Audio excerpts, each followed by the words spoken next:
addressing these different questions because there's so many of them coming on, and all of our viewers are going to have a fantastic time listening to all the things we're going to talk about today. Absolutely amazing stuff. So, I mean, Angela, what are your thoughts on before we even go into the business of the day, what are your thoughts on what is going on with COVID? What are your thoughts? Oh God, I call it COVID bad boy. Well, I think it's clear that COVID isn't going anywhere. So I think we just need to learn to live with it. I think years ago, I think there was a similar, chaos about the common cold and the common flu. So the truth is we need to get to a point where we're like, okay, this situation is here. Let's live with it. Frankly, I'm tired of hearing about COVID bad boy. So true. So true. So I mean, so what do you think? Some people are talking about the pharmaceutical companies making so much money out of this. And before we go into the main business of the day, because we're really going to go in, but we can't ignore talking about COVID because that is the reality of the day. Wow, it's hard to share my views without getting sued by somebody. But the truth is that in every crisis, somebody makes money. I remember the PPI crisis years ago when the banks financial institutions missold insurance, and there were people that make money from it. So the truth is, the pharmaceutical companies are making money from it, the labs are making money from it. It's just standard. But I'm at the point now where we should just live with it, find a way to live with it, find a way to adapt and move on. There are big issues that we need to talk about. I mean, 2022 is a huge year, and I don't want it to all be about, COVID bad boy. So true. All right, so let's get started. Look, it's a fantastic evening. Good evening to everyone out there watching us on all our social media platforms, YouTube, Facebook, Instagram, Twitter. Today is the beginning of something new. It's a new year. Last week, we looked at the North Star strategy, the tool. People got excited. But what we're going to do now is going forward, we want to actually help people out there with your businesses. That's what this is about. So we're live broadcasting. And I have, like I said in my post, I have our in-house genius lawyer. And I don't say that lightly. And the reason why, Angela, actually introduce yourself. Okay, so first of all, Coach, thank you for having me today. It's great to share this platform with you. So I am Angela Lopez Wanye. I apologize if I've mispronounced the last part of the surname. I'm still adapting to it. I am a commercial specialist lawyer. So I am founder of eLiberty Legal Consultancy. And basically, we specialize in serving business owners. We provide commercial and business legal services. So I am your specialist lawyer. I'm not a jack of all trades. I am your specialist commercial lawyer. Everything to do with commerce, I'm the person to ask. Okay, I like that. I like that very much. Okay, so the tone that we want to set today is all about helping entrepreneurs. That's all I want to do on this show. Every Monday, we want to just do one thing, and that is help. Last week, we set the stage right. We started off with our North Star tool. And even though that was for the mastermind members, I made sure that I gave some to anyone out there that wanted to just, that needed that help. And I think in that same spirit, I've decided to actually share some more things with people out there, people that may never, ever be members of my mastermind or ever come on any of my courses. I want you to know that apart from being business people, we actually care. And that's why we're going to throw out these nuggets. We want you to come into our business, but if you don't, we want you to have some things. We don't want you, we want to make sure that you avoid the nightmares, right. And that's really why I've brought in Angela, commercial lawyer, because there's some things that people don't actually realize can happen to them if they do things the wrong way. You can be innocent, you can be pure-hearted, you could be completely unaware, but these things happen. When they happen, people don't tell you the full story. So rather than becoming victim number 51, our goal here is to make sure that you do not go near that death trap. Yeah, and right.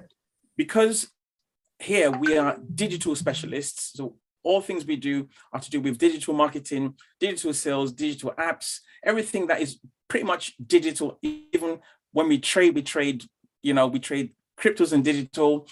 So what we want to do is we want to focus on how we can help overcome legal pitfalls that are related to digital. Now, if you have a question, please drop it on the Insta handle or the Facebook or the YouTube or wherever you're seeing it, just drop it there. And someone in our team is going to go around and look, but we have some questions here already. So we're going to start with the ones that we have in-house.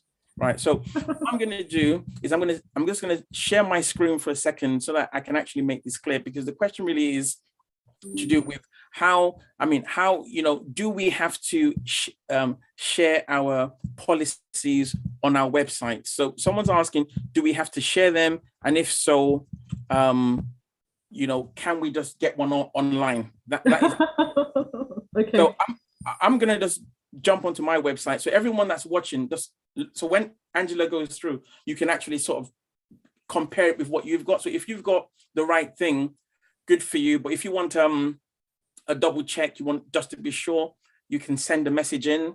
But if you haven't got the right thing and you see what is on our site and you haven't got the right thing, don't panic. Send a message in so that we can help you. We can guide you so that you're not foul of, please don't be foul of the law.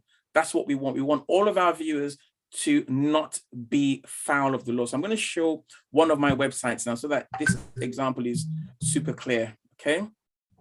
So I'm going to scroll to the bottom of one of my sites here. And right, let me close this. Let me close this survey. And I'm just going to highlight with this pen so we can all see. So, right. So for us here, we've got the privacy policy, refund policy, terms of service, and the cookie policy.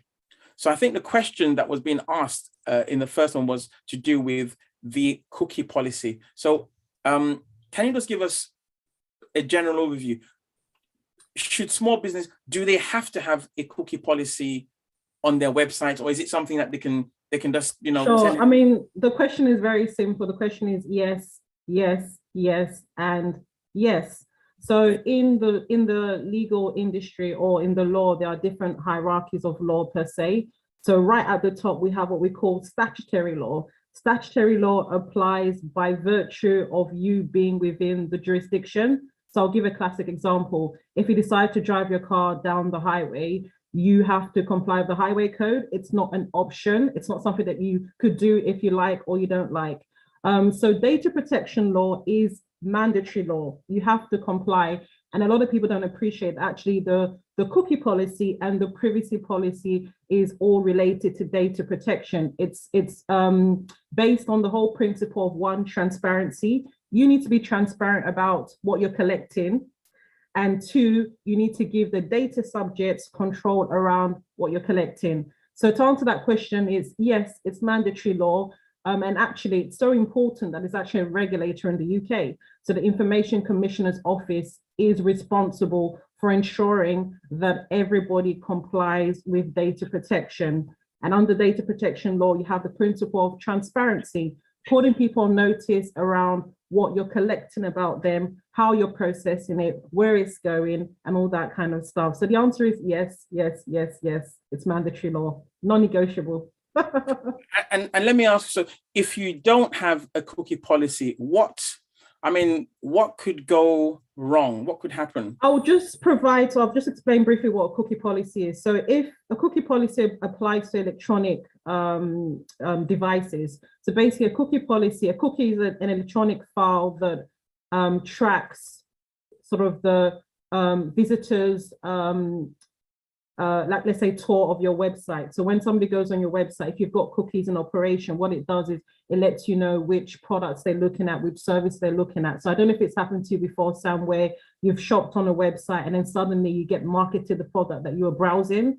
That's because it's likely that that website had what we call a marketing cookie operating in the background, and it was basically recording your browsing experience and then feeding that information to third parties who later market specific products and services to you. So if you are a website owner and you operate cookies, most websites do, for example, Google Analytics is a form of cookie, then you should have a cookie policy, i.e. you should be putting people on notice that this website operates cookies, i.e. when you visit my website, I am collecting data about your visitation. It's very important to have the cookie policy. It's around the principle of transparency, but there's also an additional layer. If you want to do a perfect job, you also should be inviting your browsers to indicate their preference around, you know, whether they want the necessary cookies to apply, or they want the performance cookies or the marketing cookies to apply. So cookie policies, if you operate cookies on your website, you should be putting people on notice of that through your cookie policy. But in addition to that, if you're operating what we call non-essential cookies, so, you know, the marketing and the performance type cookies, you should be inviting your browsers to indicate their cookie preference. Remember, data protection is around giving data subjects control. So it's not enough for me to say, come into my house, guess what, in my house is a dangerous dog. I should let you make an informed decision about whether you want to come into my living room and see that dangerous dog or not. So it's not enough to say, hey, Sam, come into my house, there's a dangerous dog. I should say, Sam, I'm opening the door. Do you want to leave and not see this dangerous dog? So it's around transparency and control. So you should be having a cookie policy and inviting browsers to indicate their preference. Okay, all right. So my role here is I'm going to make things sound as simple as possible so that people literally get what is being said, because you went into a law tangent there, and some people like, what on earth is she saying? So what I heard you say is, doesn't matter what business you have, if you have a business and you have a website and people are coming to your website, what needs to happen is that site needs to have a cookie policy. If it doesn't have a cookie policy on it, you're in trouble. So where you get your cookie policy from is a separate matter. You can get it, you can ask people, you can inbox us, but you need to have a cookie policy. So I know you can get a lot of these legal documents from websites, but I don't recommend it. What people don't understand is that a cookie policy is a bespoke legal document.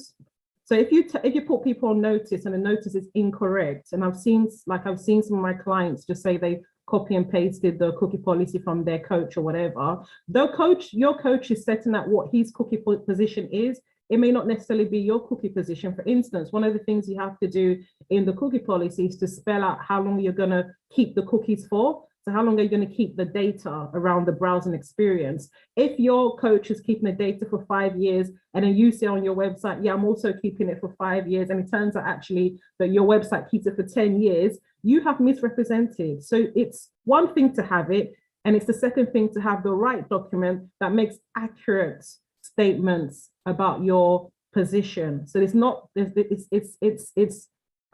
think it's more damaging actually to have an incorrect cookie policy, because you're actually misleading people. You say, actually, it's a 3-year cookie that I retain when you visit my website, and actually in reality, you're keeping it for 6 years. So the first point is have the policy. The second point is have the right policy. And I recommend a bespoke legal document to make sure that it's right and it reflects your business.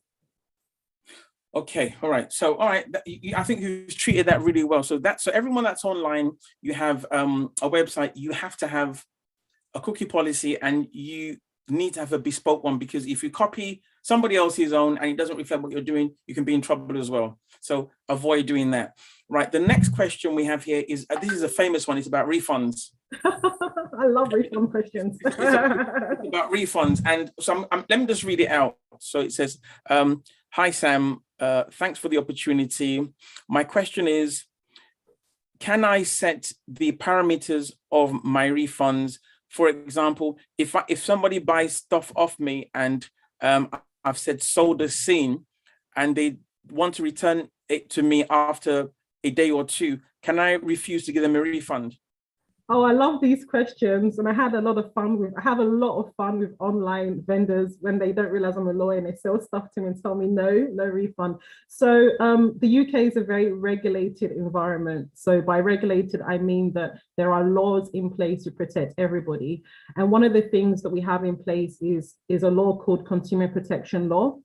So the first question I need to ask is, do you sell to consumers? And a consumer is basically someone that is buying from you outside of a business capacity, a trade capacity, or professional capacity. So if they're buying from you in a personal capacity, then they are a consumer. So I'll give you an example. If I'm buying mascara and I'm buying it for my personal use, then I'd be buying it in a personal capacity and I'd be a consumer. If I was buying the mascara with view of reselling the mascara with profit, then I'd fall out of the consumer law protection. So the first point is to identify whether you're dealing with consumers.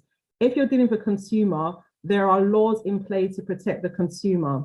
And part of the laws in place is, for example, when a consumer is entitled to a refund. In addition to that, there are what we call distance selling rules.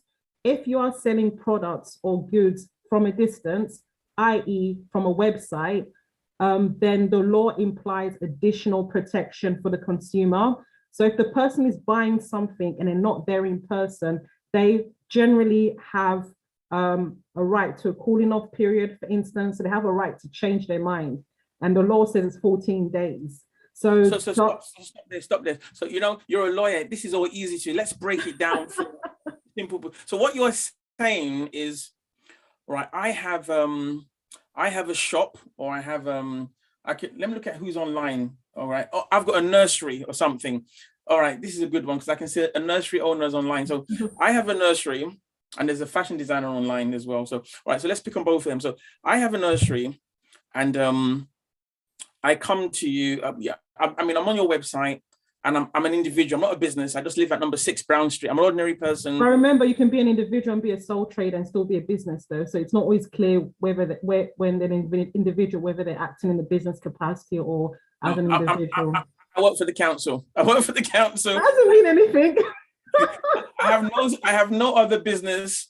I just sit down there and I've gone onto your website and I've paid £1,000 for a place on a nursery. Okay. Yeah. On Tuesday the 2nd. Okay. And I promised you my kid would be there the next day. And then the next day we went there. My kid was there for an hour and didn't like it. Started crying. I thought, all right, doesn't like it. And I said, I want my money back. Okay. Yeah, so generally, I think there would be a right to refund there minus the hours that they've consumed. So they've consumed a couple of hours, so you'd probably give them a refund minus the hours that they've spent in a nursery. But there is an exception that applies. So for bespoke and perishable items, for instance, intimate items, there is an exception. So if you, for example, you bake cakes, wedding cakes, and you baked a cake and a client changed their mind, then it's a bespoke product. So the right of refund is limited in that situation. Or you sell bras or you sell underwears, for instance. Once you buy it, can't send it back, sort of thing. So there are exceptions, but based on your scenario of the nursery, I think there is a right of refund that's due, minus the hours that you've supplied basically the care, which is, even if the parent was there, you've supplied your facilities and your staff and all that kind of stuff. So minus that. And I was going to say, well, in addition to the mandatory law, some industries have like codes of conduct. So putting consumer law aside, some industries will say that if you are part of this industry, this is how we treat our clients in this industry. I'll just give you an example. So as a solicitor, there's mandatory law and there's also my solicitor's code of conduct. So my regulator sets out how I need to treat my clients. So you also need to be conscious. For example, does Ofsted have a policy on these kind of matters? Do they have a good working practice document on this matter? So maybe, for instance, the law says, no, you can get a refund, but actually your regulator says, no, good practice demands that you do this and you do that and you do whatever. So something for you to also be conscious of, but it's not always black and white. And this is why I always recommend speaking to a lawyer. It's not always black and white. For example, can you argue that it's a bespoke product? Can you not? And also you're looking at the whole marketing perspective of it. Do you want to be seen as an unreasonable vendor? So sometimes there's a non-legal reason for granting the refund. Really, really interesting. I mean, it's getting a bit complicated, but it's interesting because we want to keep it simple. The people on this thread are the simple, hardworking people who just want to go into their business, make money, take it home, hide it under the bed, go on holiday, and that's it. We don't want all these legal things. But I think, look, everyone that's watching, Facebook, you're welcomed. YouTube, you're welcome. Twitter, you're welcome. Instagram, you're welcomed. We are treating the topic of how to stay safe and how to avoid the pitfalls that happen when you engage in digital activities online. And the reason for this is because, you know, digital is here to stay, and that's our specialty here. So we've brought in one of our mastermind group members who's actually the best commercial lawyer there is out there to help us answer these questions. And like I said earlier, normally these things are reserved for people that are only in the mastermind group, but from the beginning of the year, it's a year of give back. So even if you never ever join us, we want to be able to give you some nuggets. We want you to join us. We want you to use our services. We want you to come on board. But even if you don't, if you pay attention to these series every Monday between 8 and 8:30 or 8:45, you're going to pick up some nuggets. You drop your questions and we are here to serve. So if you've got a question, you want as much as possible to drop it in there. And I can see more and more questions just drop in and comments are dropping. I was just going to add something quickly. Okay. When somebody's, you need to ask the person why they want the refund, by the way. If they're asking for a refund because the product is defective or the service is defective, then generally under law, there's a right to a refund, or we call a right to rectification. So you provide them with a replacement or you re-provide the service. So the reason for the refund is also important to determine what remedies are available. That's interesting. So it's not just about the refund. So as a small business owner, one of our responsibilities is to ask, why do they want a refund? And if they say because they want to pay their electric bill, is that not viable? No. So going back to your example about the nursery, if they say they want a refund because they visited the nursery and the nursery was simply dirty, and there's no way they're going to allow little Tommy to be rolling around in that dirty cockroach infested floor, then they are saying that the service you're offering them is defective, and as a result they need a refund. And normally under law there'll be a refund during those circumstances. So you need to ask the question, why do you want the refund? If they've just changed their mind and they are a consumer, and you sold the product at a distance, and it's not bespoke, then generally they'll be entitled to change their mind within 14 days. If they're saying that, you know what, this product is defective, the service is defective, you said you're a marketing expert and it turns out that you're just a hairdresser, then generally there'll be a refund due. So you need to ask those questions. Gotcha. And just remember, it's a regulated country. You can't do whatever you want. It's not a cowboy society. Okay. All right. Fantastic. So we've touched on cookie policies. We've touched on refunds. Now, one of the other things that was there was terms of service. Yeah. So once again, do we have to have terms of service on our websites? And if so, you know, what are the nuggets that we should be looking out for? Okay, so first of all, you need to define the nature of your website. So if you have an e-commerce website, so i.e. you have a checkout in your website, then you should be providing e-commerce terms and conditions. So i.e. setting out the terms of purchase or your terms of sale. If you don't have an e-commerce website, as a lawyer, I still recommend having what we call website terms of use to protect your website, to protect your copyright, and to protect your services. So I'll just give you an example. I had a client that approached me a couple of months ago saying that somebody set up a copycat website on their website. And the first thing I asked is, do you have website terms and conditions that say that this is your, for example, your copyright, and that the views on the website are not your views, for example, and she didn't have those things in place. So I recommend, so for e-commerce websites, yes, you have to have e-commerce terms and conditions. You have to spell out the purchaser's rights and remedies if things don't go according to plan. When are you going to deliver? How long is it going to take? And all that kind of stuff. Even if you don't have an e-commerce website, I recommend having website terms of conditions, because one of the things we cover on website terms of conditions, your intellectual property rights. So putting people on notice that the information on here is my IP, or I have permission to share this information. If I'm sharing third-party views, just letting people know that this is third-party views and it's not my view, just in case it turns out that view is incorrect or inaccurate or stolen. You're letting people know that I'm just processing some third-party views here. So I recommend it for e-commerce websites, absolutely have them in place. For non-e-commerce websites, I recommend it anyway. Fantastic. Okay. All right. The kind of comments we're getting here is like, this is a lot to digest, you know. And like I was trying to slow you down, but you just kept on wham, wham, wham. I'm so sorry. This is like drinking water for me. Sorry. That's for you. So, and I'm checking out what's going on Twitter here. I'm checking out what's going on Facebook, on Instagram, different handles. Okay. All right. Do you want me to go through that again, Sam? No, you know what we're going to do, no, because you're not disappearing, right? And everyone that's watching, one of the good things is that we haven't just decided to share this information. What we've also looked at doing is putting together an incredible service that can really fractionalize the cost of a lot of things that are going to come out in 2022 when it comes to things to do with introducing your lawyer, accountant, marketing. So we've got a package that's really gonna help. And some of these things will be typed up so you can actually read them. But obviously, if you want the one-on-one advice, then you have to come to the professionals. If you have a question, please drop it on the page that you're at, and we are looking at all the different pages, and we seek to answer those questions.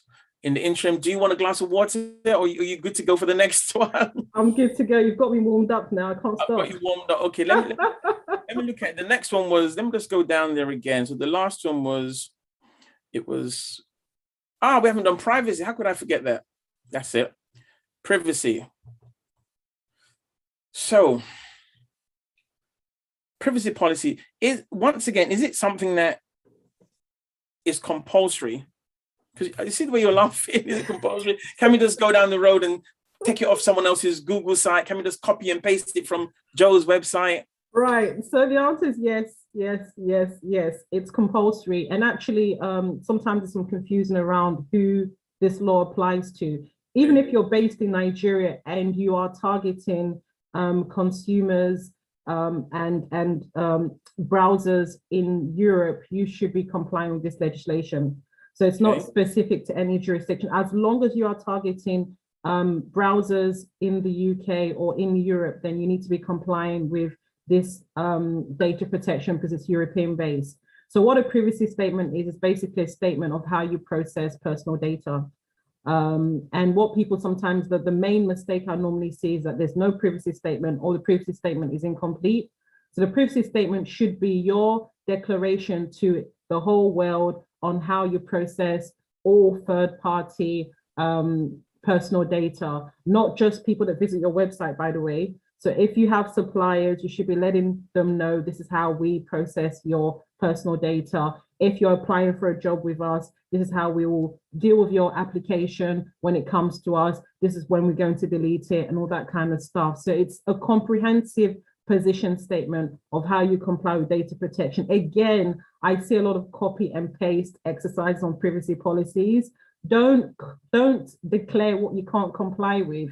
If you are saying that you have sophisticated IT infrastructure in place to keep the data safe, and it turns out you don't even have malware on your laptop, that is misrepresentation. So the first one is yes, you've got to have it in place. The second one, it's got to be accurate and it's got to be compliant with the law. So the law sets out specific items you have to address in your privacy statement. So you haven't satisfied the law if you have a privacy statement and it doesn't address all of the items the law states it has to address. Like one of the things it has to address is, what is your legal basis? On what grounds are you requesting this information? So if you, for example, if I go on your website, I buy some nail varnish, and as a result of buying nail varnish, you've asked me for my NI number, you've retained my NI number. The law is asking on what basis have you retained that NI number? How was it relevant to what you're doing with this lady? So again, it's that whole principle of transparency, control, and legal basis. We're not in a cowboy society. You've got to be able to defend your approach, and your approach has to be compliant with the law.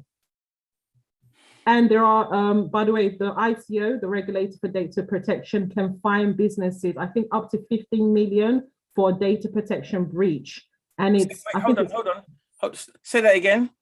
The ICO, I need to double check this. The ICO, the regulator for data protection, can fine you up to, I think it's either 15 million, or I think it's like, I haven't got the percentage in my head, but I think it's like 7% of your international turnover, not even your profit, not even your domestic turnover, but international turnover. So if you have, for example, a branch in Ghana and they were thinking of fining you, they'll take into account how much your branch in Ghana made when calculating how much to fine you. I mean, I'm going to just let Sam know exactly what the figure is. I'm not too sure what the figure is, but from the top of my head, I think it's up to 15 million or 7% of your revenue, whichever one is the largest sum. So if your 7% is more than 15 million, they could probably go higher than that. So this just indicates how seriously they are taking this topic. And no, coach, we're talking about PPI claims offline. Data protection claims are the new PPI claims. You know, there are already management companies out there asking consumers whether they've suffered a data protection breach. So there are companies looking to make money from your non-compliance. Like a few months ago, I had a client that was sued for a non-compliant, for cookie non-compliance. They had a cookie policy, but unfortunately their consent mechanism was defective, so that people couldn't indicate their preferences when they visited the site, and they were sued on that basis. So there are companies out there browsing websites looking for non-compliance. They can send you a claim form and make a couple of thousands from you. So it's serious stuff, guys. It's serious stuff. All right. So so from this one here, one thing that's clear is that we need to have some sort of audit. We need to make sure that we're compliant, because if there are people that are just literally out there management companies, looking for the shortfalls, and they sue on that's something that we definitely need to avoid. Okay, let me see if there are any more questions. I think that is a big one to pick out. Let's look. People are watching, they're waving. There are no more questions on this platform. Let me just go to another platform. If anyone is any questions here?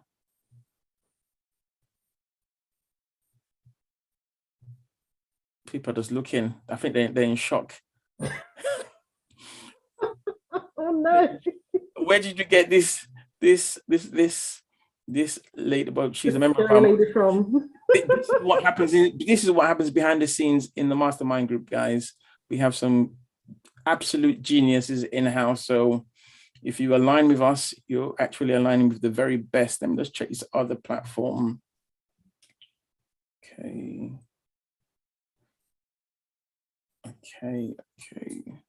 All right, we're not getting questions. We're getting a lot of applause for this. A lot of people like this a lot. Okay, that's what we're getting.